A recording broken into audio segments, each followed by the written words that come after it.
لیکن اگر ریگولرلی اس قسم کے ایونٹس ہوتے رہتے ہیں تو ایک میسج آتا ہے کہ کراچی کی جو ایکٹیویٹیز ہیں، اکنامک کی ایکٹیویٹیز ہیں، وہ بحال ہوئی ہیں اور کراچی میں لوگ آسانی کے ساتھ اپنا کاروبار بھی کر سکتے ہیں، اپنے بزنس کو بڑھا بھی سکتے ہیں اور پاکستان کی اکنامی میں کراچی کا جو حصہ ہے اس کو مزید اس میں اضافہ کر سکتے ہیں۔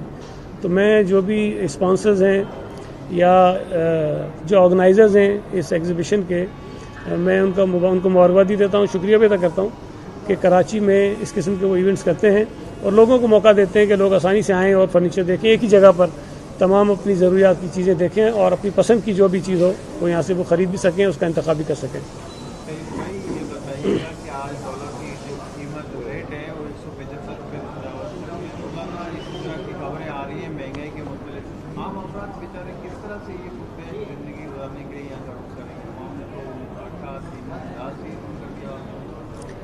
دیکھیں، ایک تو میرا خیال ہے کہ پہلی مرتبہ ڈالر 175 پہ نہیں گیا، کچھ عرصہ پہلے بھی گیا تھا اور پھر زبردستی اس کو نیچے لانے کی کوشش کی گئی، کچھ 2-4 روپے شاید نیچے آیا بھی اور آج پھر ڈالر اوپر چلا گیا ہے۔ اگر ہمارے اسٹیٹ بینک کے گورنر جسٹیفائی کریں گے ڈالر کی قیمت کو اوپر جانے کی جو قیمت ہوگی اس کو جسٹیفائی کریں گے اور بتائیں گے کہ جو اوورسیز پاکستانیز ہیں ان کو فائدہ ہوتا ہے، تو پھر یقیناً جو بھی اس کے پلیئرز ہوتے ہیں وہ اس سے کھیلتے ہیں اور ڈالر کو مہنگا کریں گے۔ بڑا ہی غیر ذمہ دارانہ بیان تھا وہ گورنر اسٹیٹ بینک کا، اور جن کی ذمہ داری ہے کہ وہ پاکستانی کرنسی کو سٹیبل رکھیں، جو ڈپریسیشن ہے اس کو اتنا زیادہ نہ ہونے دیں۔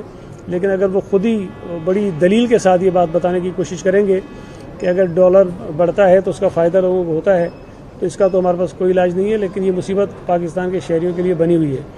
اور ایک سیکنڈ میں ذرا مکمل کر لوں۔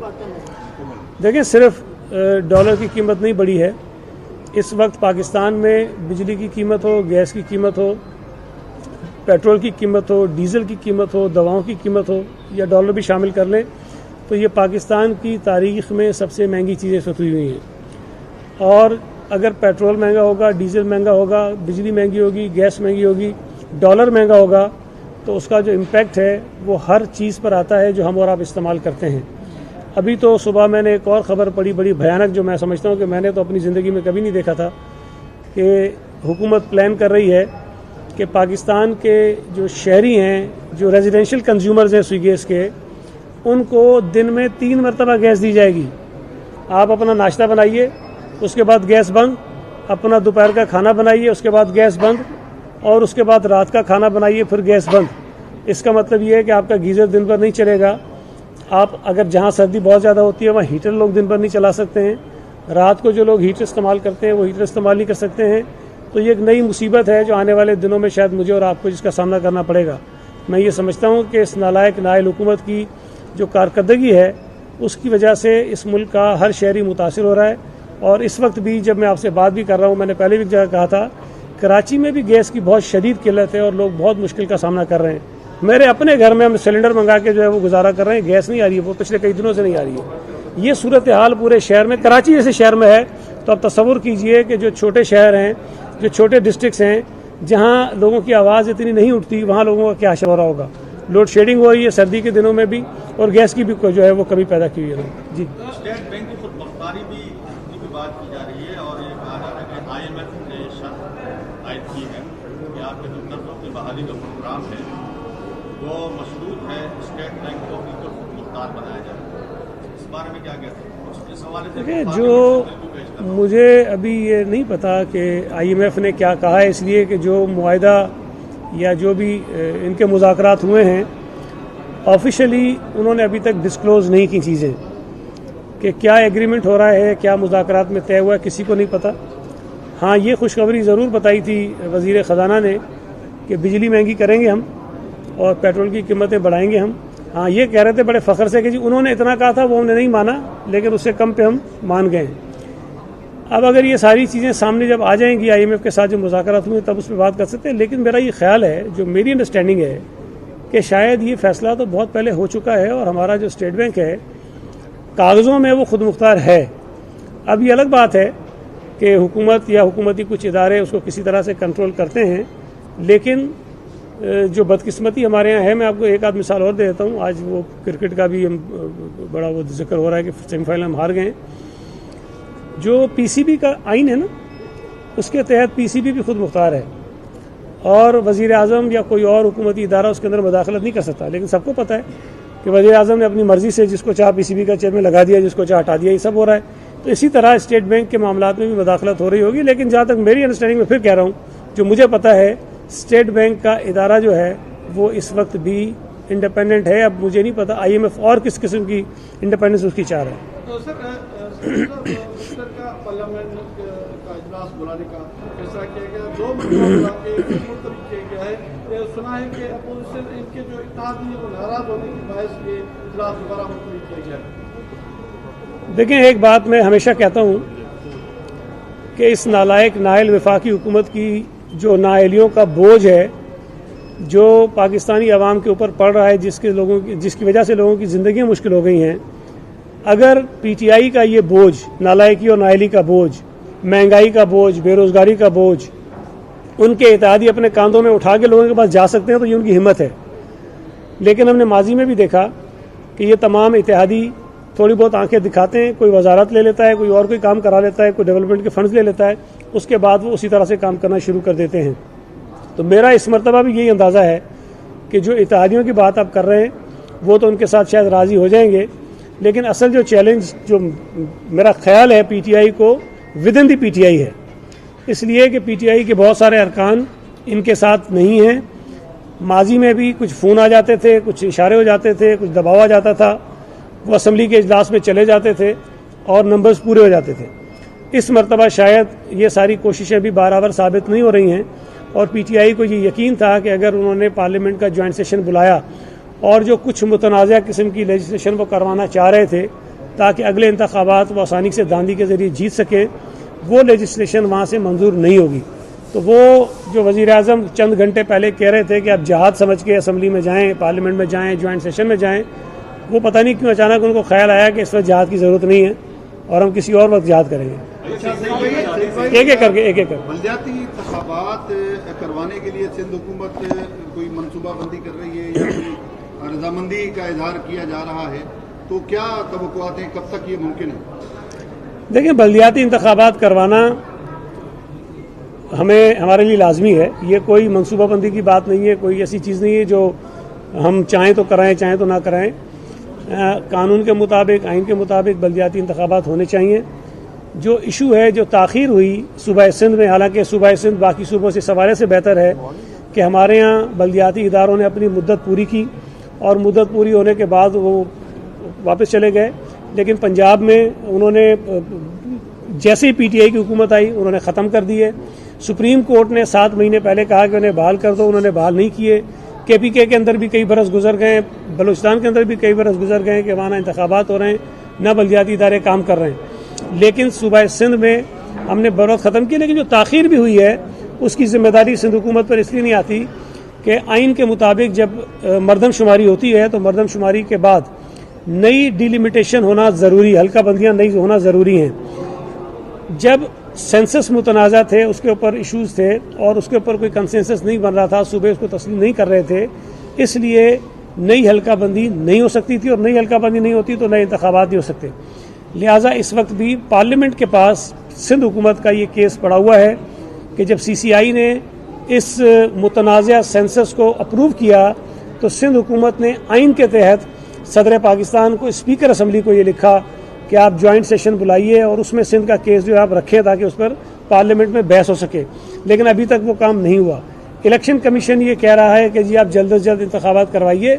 ہم نے جو قانون ہے اس میں ترمیم کرنے کا عمل شروع کیا ہوا ہے، اس پر آپس میں مشاورت کر رہے ہیں اور بہت جلد ایک ایسی چیز آپ کے سامنے آ جائے گی جس کے ذریعے جو نئی حلقہ بندیاں ہونی ہیں اس میں بھی اسمبلی کے ذریعے ایک چیز ہونا ضروری ہے کہ حکومت یہ طے کرتی ہے کہ نمبر آف کونسلز کتنے ہوں گے صوبے کے اندر. ہم اس پہ فیصلہ کریں گے، کس کونسل میں آبادی کتنی ہونی چاہیے اس کا فیصلہ ہم کریں گے اور اس کے بعد جو حلقہ بندیاں ہیں وہ الیکشن کمیشن کروائے گا. تو ہم بڑی تیزی سے اس پہ کام کر رہے ہیں. مجھے امید ہے کہ آئندہ کچھ مہینوں میں، جو 3 4 5 مہینے ہو سکتے ہیں، صوبہ سندھ میں بلدیاتی انتخابات انشاءاللہ تعالی ہو جائیں گے.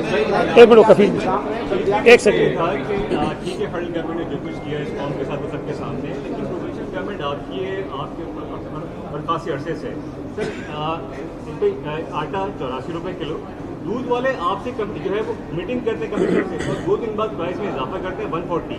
کوئی پوچھنے والا ہے ضلع انتظامیہ مطلب کوئی باہر نکلے گی یا صرف جرمانے عائد کرتے رہیں گے؟ دیکھیں یہ بات اس حد تک تو ٹھیک ہے کہ پرائز کنٹرول کے محکمے صوبوں کے پاس ہوتے ہیں، لیکن اگر چینی کا بحران پیدا ہوگا، گندم کا بحران پیدا ہوگا، ڈیزل پیٹرول مہنگا ہوگا، بجلی مہنگی ہوگی، گیس مہنگی ہوگی، تو آپ سندھ کوئی ایک الگ جزیرہ نہیں ہے، کوئی الگ ملک نہیں ہے کہ جس پر وفاقی حکومت کی نالائکی اور مس مینجمنٹ کا اثر نہیں پڑے گا. ہم بھی اس سے اتنے ہی متاثر ہوتے ہیں جس سے دوسرے صوبے متاثر ہوتے ہیں. اب اگر وفاقی وزیر اسمبلی میں کھڑے ہو کے کہے کہ گندم کی فصل اتری نئی مارچ اپریل میں اترتی ہے، اور اس کے بعد وہ یہ کہے کہ 66 لاکھ ٹن گندم پتہ نہیں کہاں چلی گئی، ہمیں نہیں پتا، تو اس کا ذمہ دار آپ سندھ حکومت کو نہیں ٹھہرا سکتے. اس کا اثر سندھ پر بھی اتنا ہی پڑے گا جتنا کسی اور صوبے پر پڑے گا، بلکہ پنجاب پہ کم پڑنا چاہیے، اس لیے کہ 75% کے قریب گندم پنجاب میں پیدا ہوتی ہے، لیکن اثر اس کا پڑتا ہے. اب یہ ایک بڑی عجیب سی بات ہے کہ مہنگائی پورے ملک میں ہے اور وفاقی حکومت کے نمائندے اور وزراء اور یہاں پر اپوزیشن کے جو لوگ ہیں وہ سب کی سب ذمہ داری سندھ حکومت پہ ڈال دیتے ہیں. اگر گندم کی قلت پیدا ہوتی ہے جی سندھ حکومت ریلیز نہیں کر رہی، اگر چینی مہنگی ہو رہی ہے تو کہہ رہے سندھ حکومت کی وجہ سے ہو رہی ہے، اگر کووڈ پھیلتا ہے تو کہتے ہیں سندھ حکومت کی وجہ سے پھیل رہا ہے، اگر پیٹرول نہیں ملتا تو کہتے ہیں سندھ حکومت کی وجہ سے نہیں ملتا ہے. اس کا مطلب یہ ہے کہ سندھ حکومت پورے ملک پر حکمرانی کر رہی ہے اور ہمارے ہاتھ میں یہ فیصلے ہیں کہ ہم جس چیز کو چاہیں سستا کر دیں، جس کو مہنگا کر دیں. پرائز کنٹرول کے محکمے بھی اس وقت کام کریں گے جب پورے ملک میں چیزوں کی جو قیمت ہے وہ کنٹرول میں ہو. ہم یہ نہیں کر سکتے کہ گندم کا بحران ہے. دیکھیں آپ سمجھدار لوگ ہیں، جو قیمتیں ہیں وہ ڈیمانڈ اور سپلائی کے ساتھ لنکڈ ہوتی ہیں. جہاں آپ کی ڈیمانڈ بڑھتی ہے، سپلائی کم ہوتی ہے، وہاں قیمتیں بڑھتی ہیں اور لوگ اس سے فائدہ اٹھاتے ہیں. اگر سپلائی کا میکانزم سندھ حکومت میں ہاتھ میں ہو تو پھر ہم اس بات کے جواب دہ ہیں، لیکن سپلائی کا سارا نظام کسی اور کے ہاتھ میں ہے اور مہنگائی آپ ہم سے پوچھتے ہیں. ہم بالکل اپنے حصے کا ہم جو جرم ہے اس کی سزا بھگتنے کو بھی تیار ہیں، لیکن پھر کم از کم اس بات کا بھی فیصلہ ہونا چاہیے کہ پنجاب میں جو کچھ ہو رہا ہے یا جو پی ٹی آئی یا عمران خان صاحب اپنے اے ٹی ایمز کو فائدہ پہنچانے کے لیے جو کچھ کر رہے ہیں اس کی ذمہ داری کس کے اوپر آتی ہے. آپ سب کو سزائیں دینا شروع کر دیں، پھر اس کے بعد ہم بھی کھڑے ہوں گے کہ ہمیں بھی سزا دے دیں. آپ ایک سیکنڈ دیکھیں، ابھی میں نے آپ کو کہا کہ ہم اس پر کنسلٹیشن کر رہے ہیں.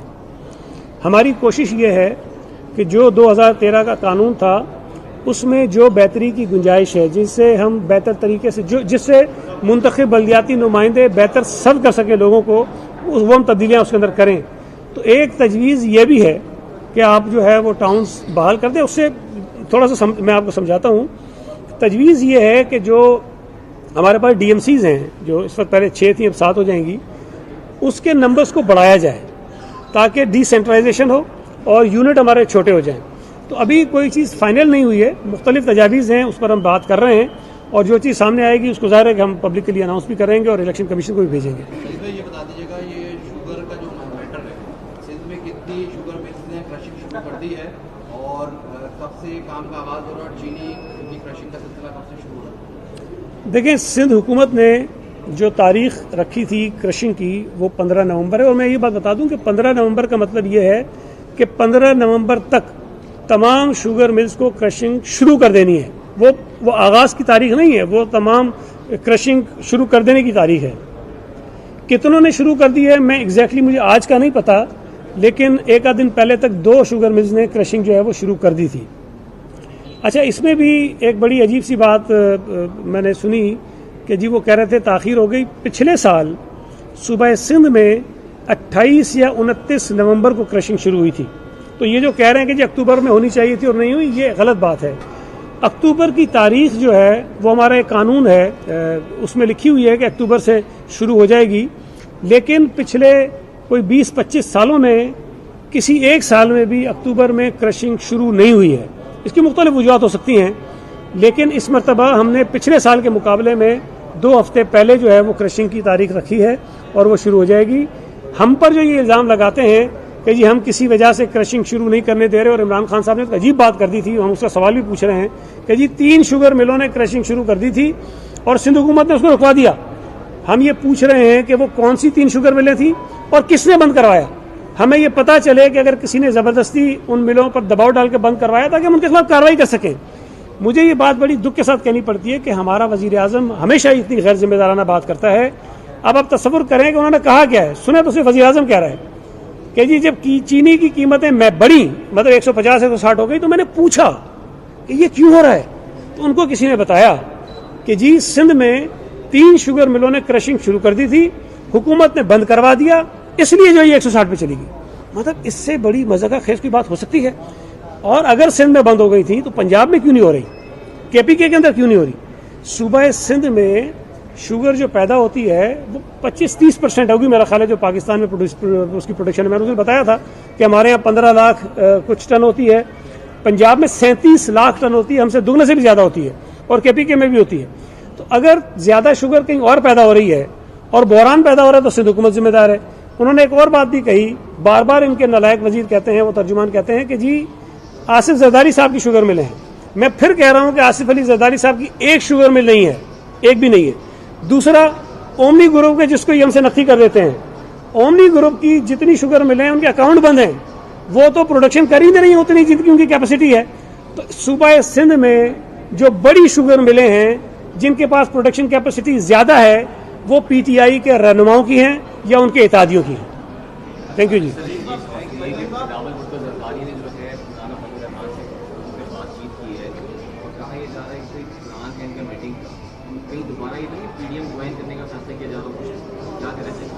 دیکھیں پہلی بات تو یہ ہے کہ میرے پاس وہ سہولت نہیں ہے کہ میں فون پہ ہونے والی بات سن سکوں، یہ کسی اور کے پاس ہے، تو مجھے نہیں پتا انہوں نے کیا کیا بات کی ہے. لیکن PDM سے ہم الگ ہونا نہیں چاہتے تھے. پاکستان پیپلز پارٹی کا ایک صائب مشورہ تھا کہ جناب ہمیں ریزائن نہیں کرنا چاہیے، ریزائن جو ہے وہ آخری آپشن ہونا چاہیے. پہلے کچھ اور جو PDM کا بنتے وقت ایک اعلامیہ تھا، جو ایک ڈائریکشنز بتائی گئی تھی کہ PDM کیا کیا کرے گی، اس میں یہ لکھا ہوا تھا کہ ووٹ آف نو کانفیڈنس بھی ہم استعمال کر سکتے ہیں، وہ جو ہمارے پاس ایک ٹول ہے وہ استعمال کر سکتے ہیں. اس کے بعد لانگ مارچ کریں گے اور اس کے بعد اگر ضرورت پڑی تو استعفے بھی دے دیں گے، یہ لفظ تھے. اب PDM کی کچھ جماعتوں نے کوشش کی کہ پیپلز پارٹی پر دباؤ ڈال کر ان کو ریزائن کروا دیں. ہم نے یہ مناسب سمجھا کہ بھائی یہ طریقہ مناسب نہیں ہے، اگر ہم ریزائن کر دیتے ہیں اور حکومت نہیں جاتی اس کے بعد اگلا اقدام کیا ہوگا. تو کوئی اطمینان بخش جواب نہیں تھا. لہٰذا پاکستان پیپلز پارٹی نے تجویز دی کہ جو پہلے فیصلہ ہوا ہے کہ ووٹ آف نو کانفیڈنس ہم استعمال کریں گے، جو ایک آئینی ایک ہمارے پاس طریقہ کار ہے، ہم استعمال کریں، اور اگر وہ نہیں ہوتا تو اس کے بعد آگے بڑھیں. لیکن وہ بات نہیں مانی گئی. یہ کہا گیا کہ ریزائن کیجیے، ہم نے نہیں کیا. پیپلز پارٹی PDM سے الگ ہو گئی. لیکن جو جماعتیں استعفیٰ دینے کی بات کر رہی تھیں آج تک انہوں نے استعفیٰ نہیں دیا. جو جماعتیں لانگ مارچ کرنے کی بات کر رہی تھیں انہوں نے آج تک لانگ مارچ نہیں کیا. کر وہ وہی رہے ہیں جو پیپلز پارٹی کہہ رہی تھی، لیکن یہ کہ الگ الگ ہو گئے. تو اس کا فائدہ جو ہے وہ وفاقی حکومت کو ہوا ہے اور اس کا نقصان اس ملک کے لوگوں کو ہوا ہے. تو اگر آج پاکستان پیپلز پارٹی کی دیے گئے مشوروں پر PDM کی جماعتیں متفق ہیں کہ جی نو کانفیڈنس بھی ہو سکتا ہے، لانگ مارچ بھی ہو سکتا ہے، تاکہ لوگوں کو اس مصیبت سے، اس منوس حکومت سے ہم چھڑا سکیں، تو اچھی بات ہے. پیپلز پارٹی شاید اس میں آ جائے گی. ہماری کوئی ضد نہیں ہے، لیکن ہم کسی اور سیاسی جماعت کے دم چھلے بن کے بھی نہیں چل سکتے ہیں. کوئی فیصلہ کرو ہم اس کے پیچھے چل پڑیں. تمام جماعتوں کی برابر کی حیثیت ہے اور فیصلے اتفاق رائے سے ہونے چاہیے. ہوں گے تم تیار ہوں. Thank you. کمیشن نے سندھ میں بنجار کی الیکشن کروانے کی تیاریاں کر دی ہیں اور یہ جو الیکشن ہونے جا رہے ہیں وہ اس مردم شماری کے نتائج کے بنیاد پر ہونے جا رہے ہیں، جس کو آپ ابھی آئیں تو بس یہ جواب میں دے چکا ہوں. تھینک یو ویری مچ.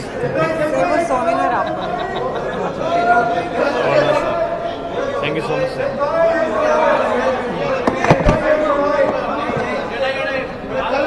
بعد میں